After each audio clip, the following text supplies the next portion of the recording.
So I actually made a decision to follow Jesus when I was 13.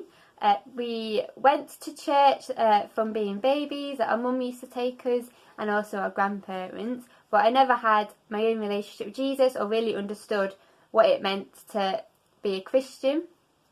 I never really heard about the real love that God had for us and the sacrifice that Jesus made. It didn't really mean anything to me.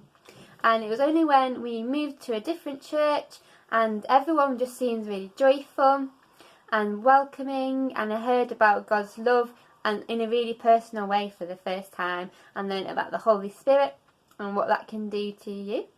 And it was an evening service that the pastor's son was doing, and I can't remember exactly what he said, but he was talking about how exciting it is to live for Jesus, talking about the sacrifice that Jesus had made for us so that we could truly live, and that he died whilst we still did things wrong, that Jesus died for us, and he showed an unconditional love.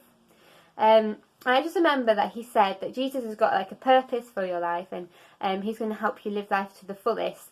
And at the end of the talk, he said, if you want to give your whole entire life to Jesus, I don't want you to worry about what anyone is thinking about you, but I want you to stand up right now and say that you want to live for Jesus. And I just remember thinking, oh no, I have to make this decision. I just felt like a pulling in my heart that I had to make that decision. And so I did. I stood up in front of everyone, and in my mind that was the first time that I chose to live for Jesus. And I feel like that is a choice that I've had to make every day. As soon as you become a Christian, the difficult things don't just go away, but God is actually there with you as well. And being a teenager, I've had to make that choice every day, because you're not always the most popular, and you're a bit of a weirdo if you say that you have a faith in Jesus. And Jesus has changed me most by just helping how I look at people. And he's given me a love for people who are potentially the most difficult people to love. He's given me a heart for the poorest people in the world.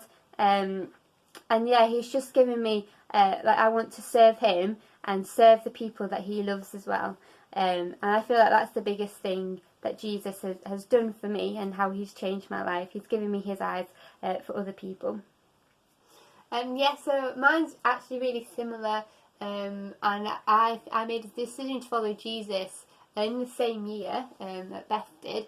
I had an understanding of God and knew about him and the Bible stories, but again didn't have my own relationship with Jesus.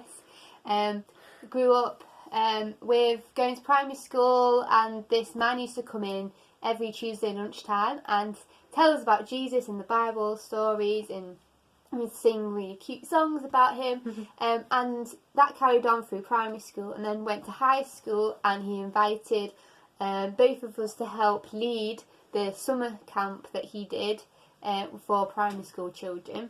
And it was during that where he was giving a gospel message to the children, and I was just sat at the back listening, and he said, if you want a relationship with Jesus, all you have to do is just say yes. And I was listening to all this, and I was like, well, I actually want a relationship with Jesus. And I did it. I just said yes. I didn't say anything fancy. I just was speaking to Jesus, and I just went yes. Nothing fancy.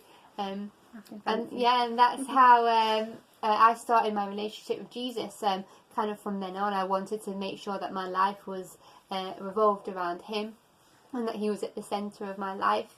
And the biggest change is learning, and I'm still learning, but all the bad things that happen and all the good things that happen, Jesus makes for his good, and that the good things glorify him, and even the bad things he makes turns around to glorify him. And the fact that Jesus died on the cross meant that he defeated death. He defeated the worst thing that we could ever go through. So all our suffering, all our pain, he has gone through it with us and goes through it with us. And that even that he can use for his glory and for his good, and also for our good as well, that he has an amazing and perfect plan for our lives. And I've just found that through my life that has reassured me, knowing that whatever happens, if it goes the way I think it does or want it to, and even if it doesn't, that Jesus is ultimately the one who has yeah, I've got that plan for me, and that it's going to be an amazing plan.